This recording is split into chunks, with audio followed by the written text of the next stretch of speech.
In any event, I've got 4 panelists. If I could ask them to just come up and take any of these 4 seats up here. And when I say take seats, I mean just pull the seat out and sit in the seat. I want to be absolutely crystal clear about that. You'll find out who these nice people are in a few moments. One of them you've already met, but you'll soon meet all of them. Just by way of background, my name is Rob Carolina. I am a lawyer by training. I have had an association with the Information Security Group for about 20 years now. I teach legal and regulatory aspects of cybersecurity. My relationship began back in the mid-1990s when Professor Piper called me up and said, "What's the legal definition of signature?" And I said, "We don't have one." And that started a conversation that's been going on for more than 23 years. And these days, I head up something called the Institute for Cybersecurity Innovation. And if you want to know a bit more about what that is, one of the many handouts that I would encourage you to grab is this one. This big handout available near the exit has a lot of different stories about what the ISG does. And you should read all of them, but the first one you should read is on page 13, because it talks about what we do in the context of the Institute, why it exists, and I won't bore you anymore with all of that today because we have more important things to get to. So the first important thing to get to is I want you to meet each of the panelists. One of them you should know already, but if you could each just go down the line and take about 60 seconds to tell them who you are and what you do. Good afternoon, everybody. My name is Kenny Patterson. I'm an academic in the Information Security Group. I joined the ISG in 2001 as a fresh-faced lecturer, and now I'm a slightly craggier professor. I only planned to stay for 2 years, but somehow I got trapped and I'm still here now. Mostly I focus on doing research in cryptography. You've seen some of my team talking today about crypto, and it's a lot of fun. It's something that's suddenly become very important in the world, whereas before it was something hidden from everyone. And so we're having a lot of fun explaining crypto to all kinds of new and interesting people. Thanks. So you may remember me, possibly. I'm Steve Babbage. I'm at Vodafone. I'm a distinguished engineer at Vodafone, also a visiting professor at Royal Holloway. I'm a cryptographer as well, and I chair the group that specifies crypto algorithms that get built into the mobile standards. I work in the research and development part of Vodafone, so I'm looking after research into new security opportunities, new threats, security for mobile as it is evolving, not just the crypto part, but all aspects of security in the standards. Fantastic. I'm Nicola Whiting. I'm the Chief Strategy Officer for Titania. We are one of the world leaders in configuration auditing, but my chief role is babelfish and ensuring diversity in our organisation and the values of our organisation are upheld. I'm Lizzie Coles. I'm an academic here in the ISG. I was a linguist originally, worked for 18 years as a security practitioner, and then came here 10 years ago. And I work on the intersections between societal security, people security, and technological security.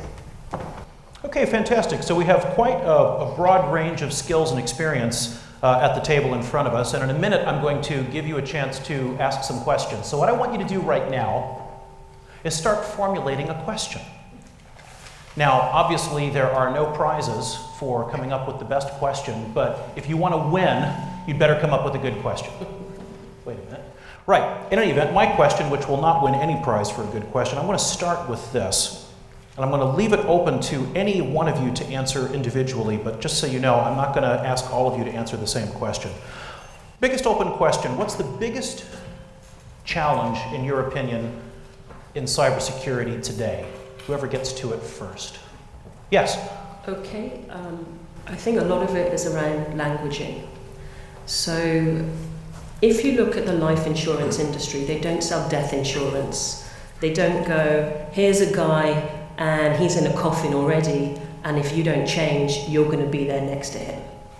But we do, and every bit of neuroscience and neuropsychology out there says it doesn't work, and fear, uncertainty and doubt makes people run for the hills or pretend it isn't happening, which kind of explains why we have so many difficulties in engaging people in security and in frameworks, and sometimes why we've got a skills gap. So it's great to see that we have people joining our industry despite our languaging, but I think we could definitely do with some languaging changes to encourage people to take positive actions that help protect themselves. A big, long, sort of traditional history of technology vendors trying to scare people into buying products and services. Sometimes it works, and in this sector, it's not always particularly successful. Lizzie, cybersecurity, what are we trying to protect anyway, and why are these mics so hot? You know, who's got the volume control for the room? Lizzie. So I don't think it's any one thing. I think one of the things that we're spectacularly bad at doing is asking the question, security for whom? And what it does constitute security for different communities. And I think that we also conflate security for the state with security in terms of technology and then security in terms of different communities. Mm-hmm. And we've epically stuffed up in this respect. If we take something like universal credit, where we've conflated a whole series of security issues. The security of the state, which is super important, it's what motivates security for the target communities, but also security for the staff working in this space, what helps their job security, what motivates them.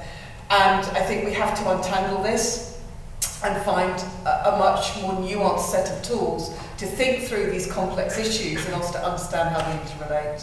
And that's, I think, going to be one of the biggest challenges as we increasingly move to digitise society, but more importantly, digitised interactions between communities, the state, and other institutions.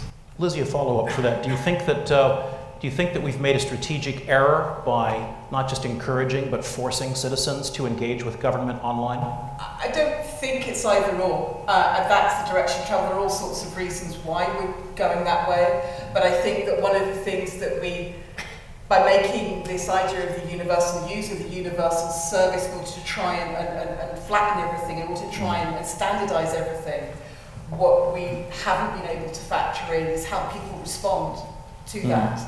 Can I add something to that? Sure, quick, yeah. I was at a neurodiversity talk, and neurodiversity includes things like dyslexia and dyspraxia, by the way. And I had a guy who was a pen tester, really talented person, who spotted gaps that nobody else did. And he was dyslexic.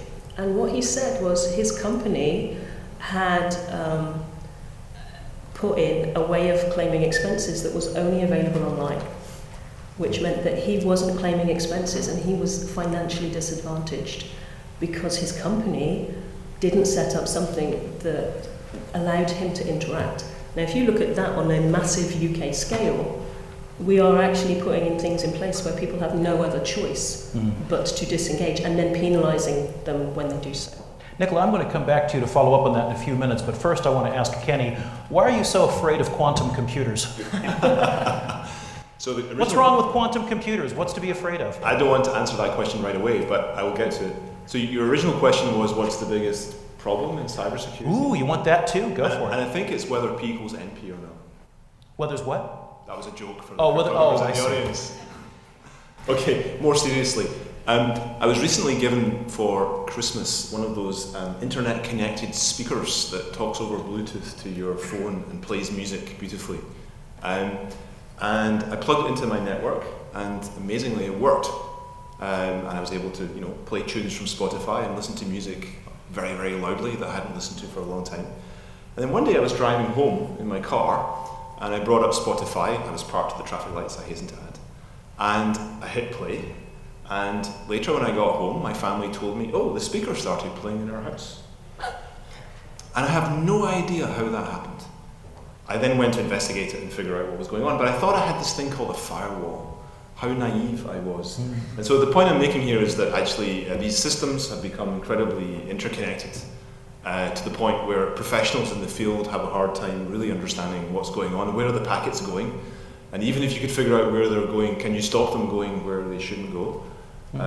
So for me, I see this kind of really dystopian future where these systems that we rely on every day are becoming increasingly complicated, increasingly interconnected, to the point where nobody really understands how they work anymore, and in fact they then just have some kind of emergent intelligence that take over the world. I was reading the other day where one increasing problem that's coming up a lot with the police is that a spouse or a partner who's left an abusive relationship, the abusive partner is continuing to abuse them remotely by switching lights on or switching on the stereo from 1,000 miles away in the middle of the night.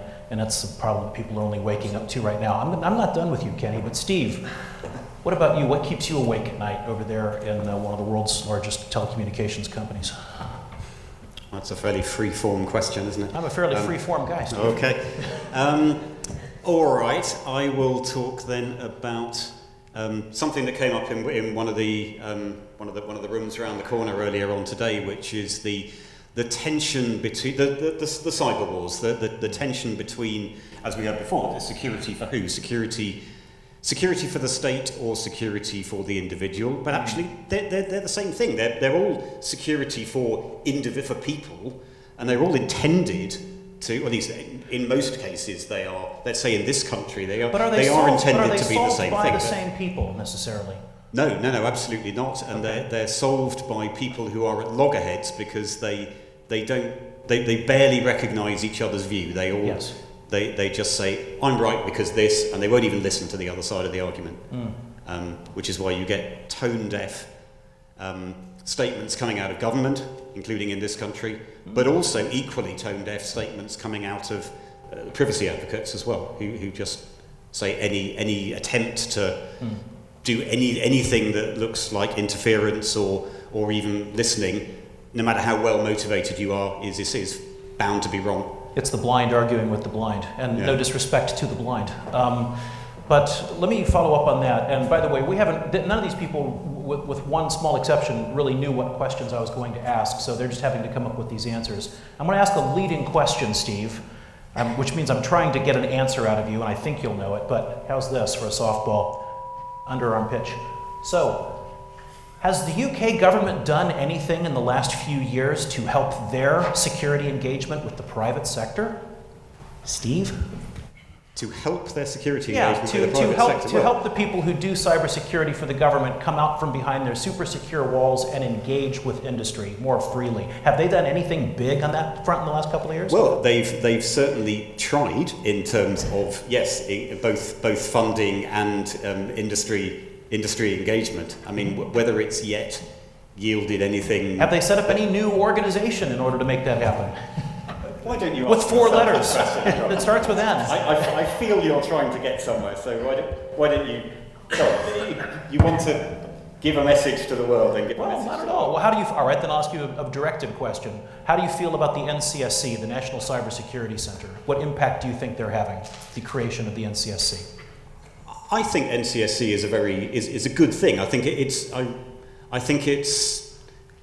if anything a more constructive face than GCHQ, even though or CESG I should say, even though in many cases it's the same people. But I think the engagement is more constructive, and I see a lot of very very positive advice and very and very well intentioned and often well directed funding and sponsorship as well. So I'm a supporter. This kind of calls back to something that you might have heard Professor Mays say this morning in his opening remarks about GCHQ sort of coming out from behind their walls starting about 7 or 8 years ago. Part of that was in creating this new organization, the National Cybersecurity Center, which specifically lives outside of the super secure world. The thing I like about them the most, number one, is that they've got a big office in London. And number two, it's possible to have a meeting there without going through 18 levels of security. And people in the room seem a little more free to speak about things. So culturally, I think it's been healthy. But that leads me to... It even says on the front door what the building is, I think, right? Is that true? I don't know. Google Maps is a little fuzzy on the front. That never used to be true in any of my meetings with CESG. The first workshop I went to in their site, they said, and we have a hashtag if you want to tweet what's going on in the meeting. I thought, wow, that's a breakthrough. And then they said, but don't take pictures of anybody who's wearing a lanyard with this color. I thought, they're almost there. They're almost there. Nicola, I want to come to you for a second. We were talking before about the problem of injecting diversity into cybersecurity, and you've got sort of an issue that's very personal to you. Can you tell us a little bit about that? So I've got a benefit that's very personal to me, which is I'm neurodiverse. Mm-hmm. Just to reframe the word issue. You're quite right, yeah. So I think diversity in all forms, whether it's diversity of race or belief or sexual orientation or whatever your diversity is, makes us stronger because it gives us a wider range of ideas. Mm-hmm. Michelle Obama once said, If you look around and everybody in the room looks the same as you, you're doing diversity wrong. And I think that's a very valid point. Some of the new thoughts on neuropsychology are coming out of diverse minds. And when you look at who some of those diverse minds, people like Alan Turing, most of us would like them on their team. If he was around today, I'm sure quantum encryption would benefit from his brain. Whether he'd actually be employed today or not is debatable, because there were challenges that people had to overcome. The same with Nikola Tesla, who had a fixation with the number 3, was subject to noise issues, light issues, very common things in neurodiverse people, and didn't do people well. When you look at the average job application form now, it says it must be a team player. When you look at DV clearance, it says 4 or 5 people that you've known for 10 years in a really good way. DV, then, because I don't live in that world, is that developed vetting? Is that, so it's the kind of more secure clearances that you typically need to contribute at a strategic government level, where you'd understand what's going on behind the curtain. Big super secret government clearance for secret government clearances. And that actually is a barrier to entry for some of the key people that they actually want on the team to bring diverse ideas. So some of this stuff is still being worked out. The great thing is that there are more conversations, but there's still, even now, this month, in one of the sort of big meetings of minds, there was a panel like this, including neurodiversity, with no neurodiverse people on it. Now, would you have a women in cyber panel with no women on it? I know some people who would. Yeah, but not particularly sensitive or intelligent people, or even people who know how to address the problem, but it could happen now. So we've got a way to go. Being a dad of a woman doesn't count. Being an employer of a woman doesn't count. They can be on the panel with you, but not speak for you. So I think that's one of those things that are still changing in our industry, but for the good. Yeah. And actually, NCSC are one of those organisations that are helping that change. Yeah. Fantastic. All right, who has worked up a question that they want to put to this panel? All right, we're going to start right here. If we can hear you, we'll go with that. If we can't hear you, then I've got an extra microphone, because we don't have enough microphones in this room already. So we often hear about cyber wars, crypto wars, etc. Why do you think it is that it doesn't happen on the International Space Station, but it does on planet Earth? What is the barrier? Why does everyone help each other, and is everyone trying to hack the ISS or not? What do you know? So, did everyone hear the question, or do I need to repeat it? Anyone? I assume everyone heard it then, so. Okay, sure. So the question is, why do we get crypto wars down here on planet Earth, but not, say, on the International Space Station where everyone's cooperating? I think there's perhaps a little bit of a distinction here. I mean, crypto wars is not wars between countries, it's wars between philosophies, wars between priorities.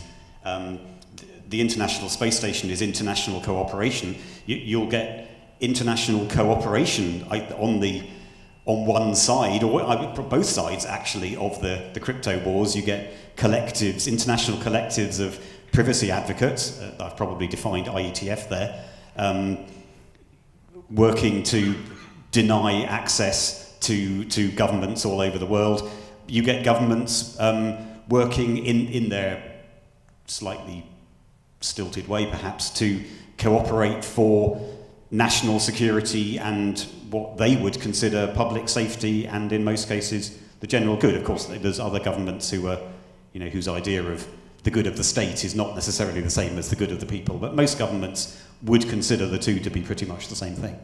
I would also say that to tease out a distinction, crypto wars is usually a phrase used to describe this philosophical argument about what should we do about cryptography. Cyber warfare is a phrase that we use in terms of like state versus state type action. Third thing I would note is, how do we know the ISS hasn't been hacked? The auditor's dilemma there. Fourth thing is that systems that are put into space segment tend to be subjected to much more rigorous testing and analysis than software that's put into your home, which hopefully produces less wiggle room for hackers. I'm going to go for another question. Who's got another question? This gentleman here. Now, you're not allowed to talk because we're filming this thing. It means I have to get a microphone to you, and because I can't figure out who else can run this over. Just quick, pass this microphone to that guy right there. Why couldn't you have sat on the aisle, which is a sensible place to sit? We've talked about changing. Like that. We've talked about changing the language and trying to make it less, scare people into doing stuff. But there's already difficulty in getting buy-in to make stuff more secure when it already works. Yep. So how would you look to get buy-in from shareholders when you can't give them anything that they'll objectively get, a benefit, they'll get more money, or something that you can say, if you do this, you will lose money?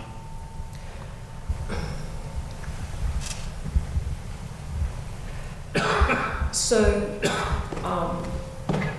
a quote famously misattributed to Einstein says, if you do the same experiment over and over again expecting different results, you're going to be disappointed. And I'm paraphrasing because it wasn't even him. But essentially, when you look at some of the things that cyber's put in place, a lot of the time people are disappointed by take-up. So that means fear, doubt and uncertainty doesn't work. So just giving them more and hoping that they're going to change their natural human behaviour isn't going to work either. What has been proven to work in quite a lot of studies is a positive story reinforced by a simple action and then a reward that's visible. Now, the only thing that works aside from that is when there's a big punishment.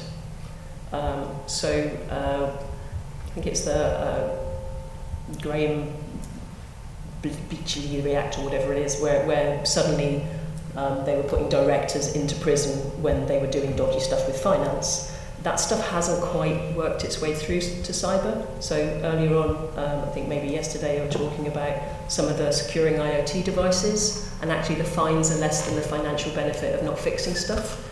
And when that is in play, then yes, the shareholders are going to go with money. And so changing our language is quite a hard thing to do because it's been baked in from the Cold War. But when we're talking about penetration testing, about advanced persistent threat, our emotional buyer, which is how we often make decisions that actually cause action, is just running for the hills. So we need to change that. Let me answer from a slightly different perspective. So I'm on the steering board of an organisation called the Internet of Things Security Foundation, as was Kenny for a couple of years as well. And we've produced, the foundation has produced lots of good material for guidance to people to how to build secure things, compliance testing, a whole load of good stuff, which some manufacturers who are sufficiently motivated have been adopting and using and finding helpful. But then the question is, how do you motivate the others? I think that's really the sense of your question, and it is probably, I don't have a single clear-cut answer, but it is the question that we wrangle with most within the board of the foundation. Regulation is, you don't want to have to go to regulation, but if that's what it takes, then maybe it is. How do you find financial incentives for vendors to secure their products, when often these are very cheap, sort of take a kettle, plug a modem in, there you go, internet connected kettle done, and not very carefully thought through from a security point of view at all. Do you create some sort of end market pull with something that customers can see, a bit akin to green, yellow, red food labelling? Do you build something into the supply chain so that this is maybe a promising line so that retailers will naturally be incentivized to source products that they're not then going to have to recall from their shelves? It's very difficult, but you have to think in terms of incentives as well as positive stories are good, but I'm afraid a lot of people just want to rush products out there in this field anyway. Positive stories was what got us to the moon. That's part of the problem. In fact, NCSC recently convened a project on this. Yes? I think this feeds back into the earlier point, which is the question about benefits. From from a perspective of modelling access, one of the interesting things is that when I work with communities, what they hone in on is what's the benefits of access, and they're going all the time for the benefits of access. When we model it, we look at the things that have to be protected, things that have to be shut out. And one of the things I think that we need from a management point of view, from a practice point of view, is to be able to look both ways and to really think about benefit on the terms of the different communities that we're working with, rather than benefit on our terms and say that if we make that secure, the data's secure, and therefore you benefit. We have to be much more nuanced, I think, in having that benefit conversation. Yeah. Okay, fantastic. I've got someone who had the good sense to sit right next to where I'm standing who wants to ask a question. Okay. Thank you. I have a question. Very close. Yeah, thank you.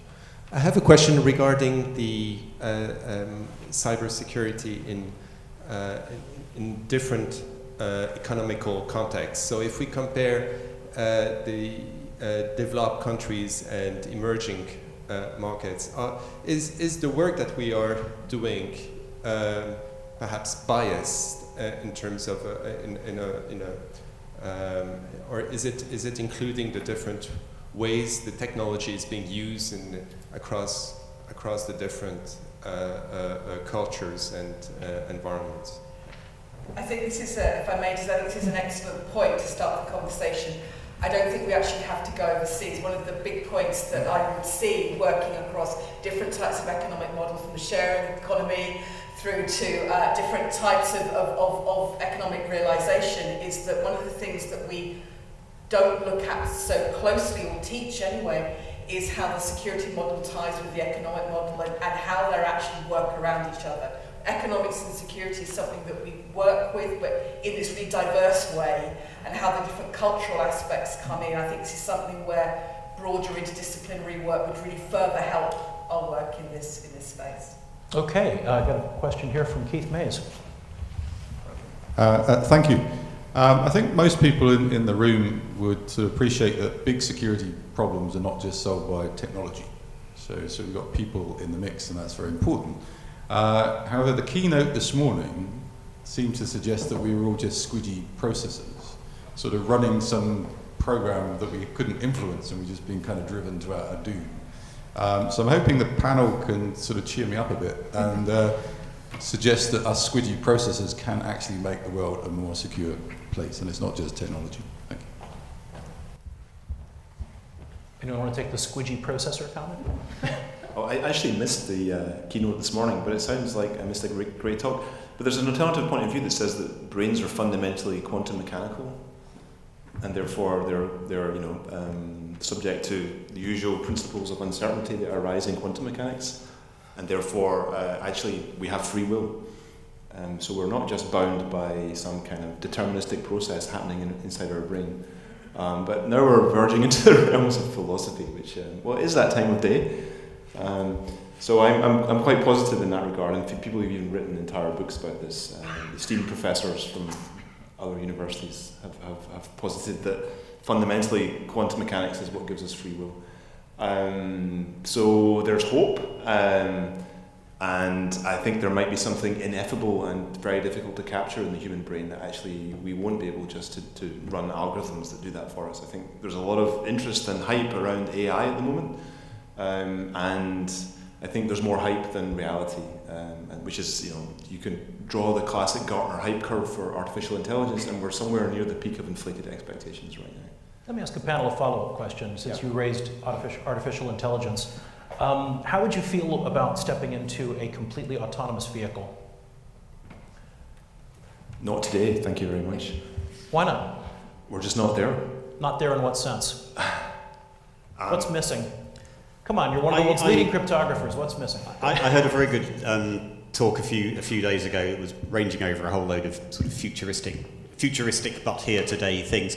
And autonomous vehicles was one of them. And one of the things he said is it's astonishing how quickly you get used to something. So having experienced this for himself in an autonomous vehicle, for the first 5 minutes or so he was a bit scared. After 10 minutes he was bored. Just get used to it so quickly. The actual answer to your question, I agree, we're not there. We're not there yet. But But we're mathematicians, including statisticians, so we must see that they're going to be way safer than human-driven cars Eventually, before too long. yes, but let me ask you this question, since we're down at the hardcore, crunchy crypto end of the table. Let me ask you this question.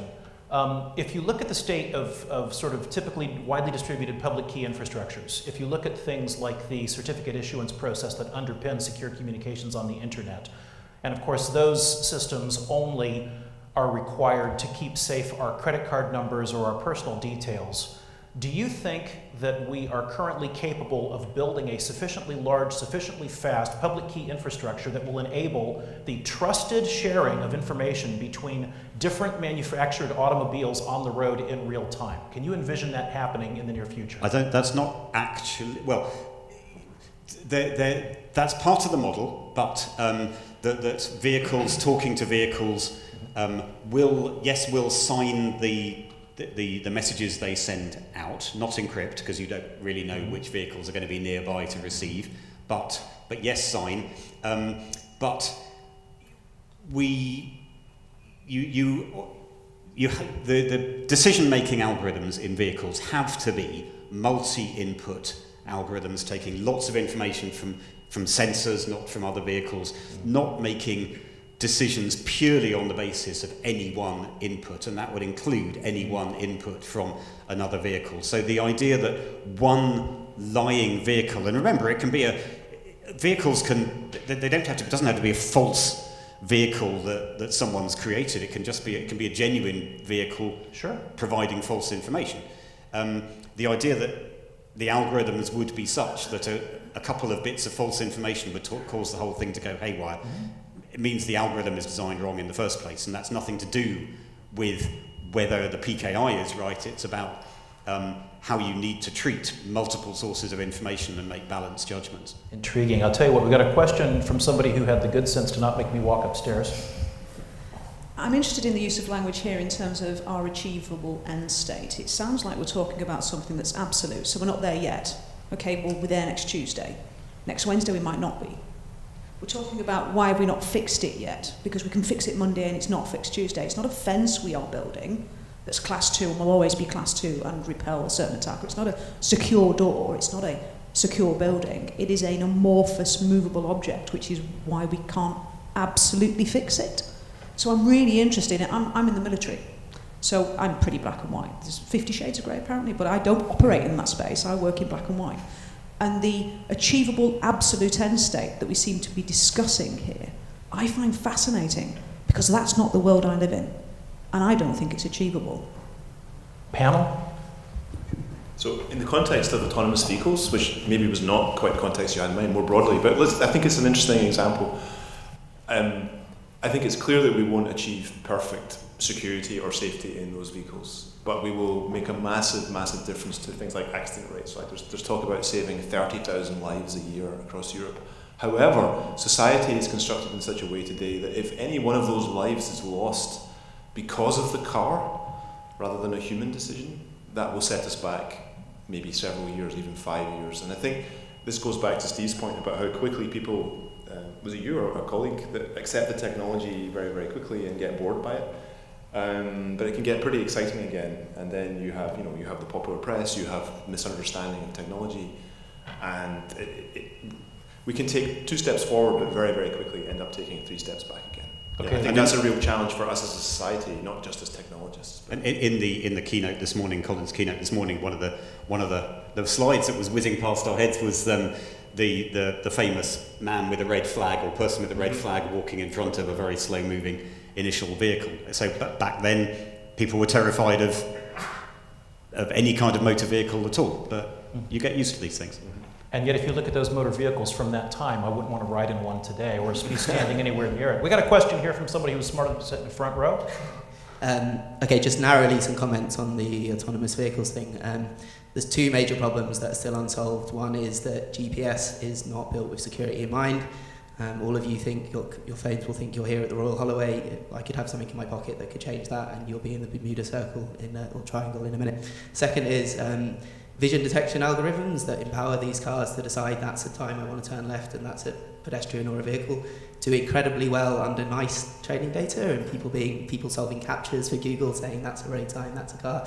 They're not robust against adversarial training. So you can, if you have one of these cars, you can learn how to trick it and you can change a road sign so that to a human it says turn right and to a car it says turn left. But that's just a narrow commentary. I wanted to ask a deeper question, which is related to what this lady before me said, and that is, I see security not as a structural problem, not as building the right fences, nor as a problem solved by products.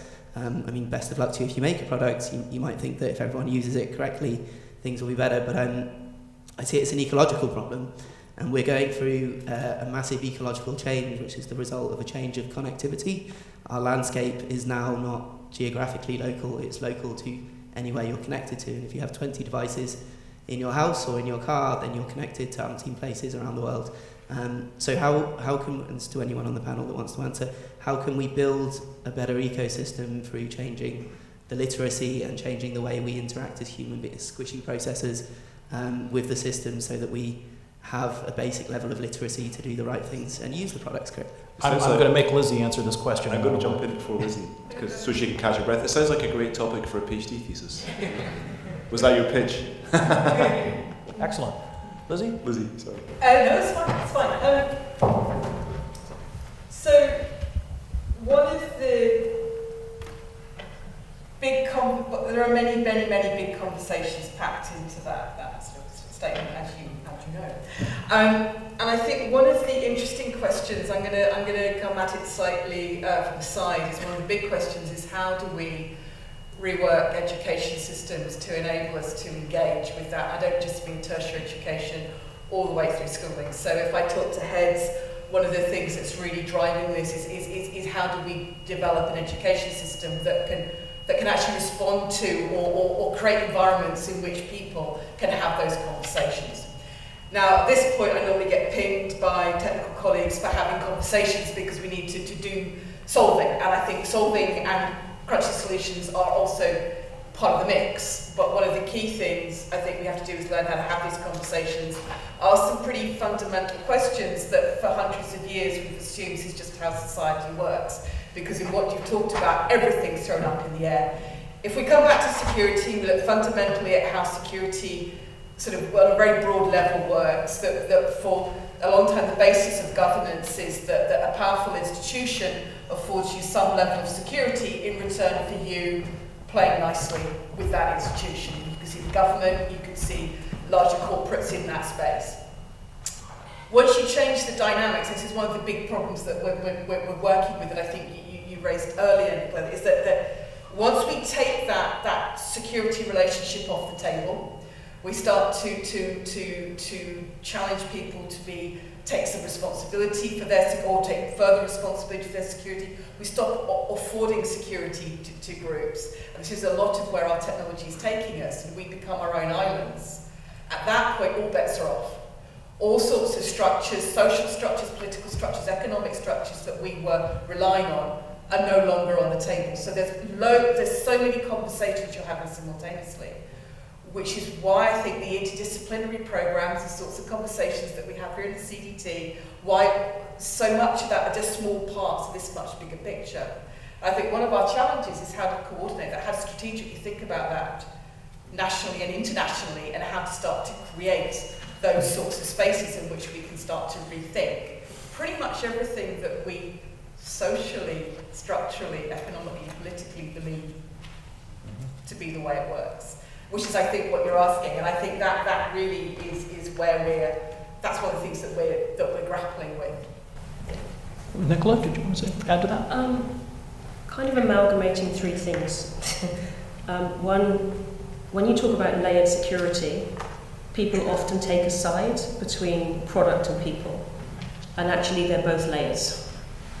And both sets have flaws, and we need to catch each other.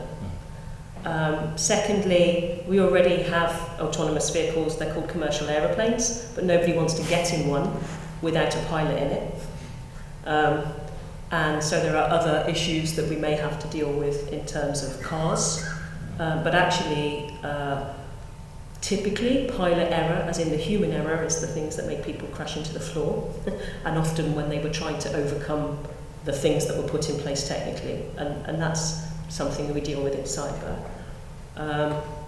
And thirdly, I think looking at how we work as human beings and some of the things where you're talking about interconnectivity, we're still kind of 150,000 years old. We don't evolve as quickly as our technology. Mm-hmm. And I think that is a bigger challenge because people act like people and actually they make decisions emotionally.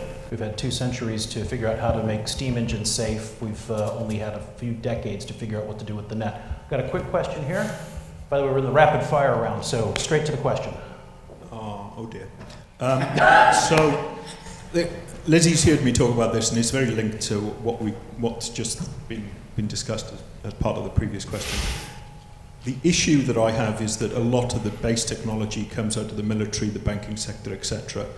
You know, a lot of the techniques we have evolved in very controlled islands of information control. What are the issues there? How do we try and move that forward to get that technology person boundary to be more respective of the differences?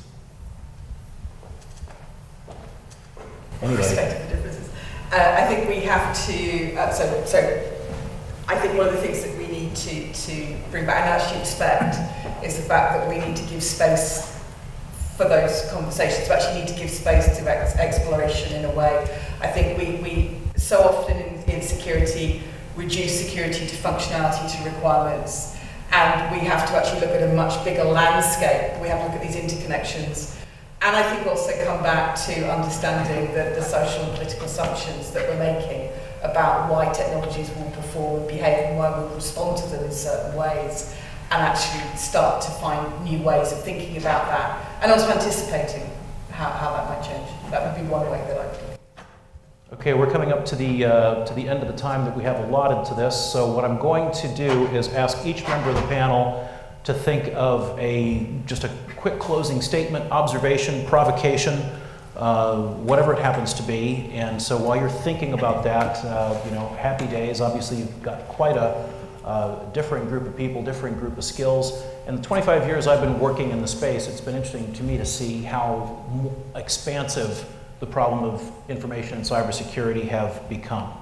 And partly it's been driven by this entire connectivity issue. As we were in an industry panel not too long ago where somebody said, it used to be simple. They told us what to secure and we secured it. Now everything's connected to everything and I don't know what my job is anymore. To which my response was, well, there's a new security response to this. We should create the internet of no things. If we disconnect everything, we solve the problem, don't we? Well, that is not going to happen. So with that preliminary, it has nothing to do with, you don't have to respond to that at all. So would each panel member just give a last sort of 60 seconds about this is your moment, 60 seconds. Let me jump in first. I wanted to build on something that one of the other panelists said and relates to Larry's question. I actually think we need a brain upgrade as the human race. I think we're rapidly reaching the limits of our capabilities to process the data that's available to us and the systems that we have to interact with. We emerged on the African savannah about 200,000 years ago. About 70,000 years ago, there was some genetic change which led to our brains being rewired, and language and culture and art emerged at that point in time. You can tell I've been reading Homo Deus recently. If any of you have read that, it's a really interesting book to read.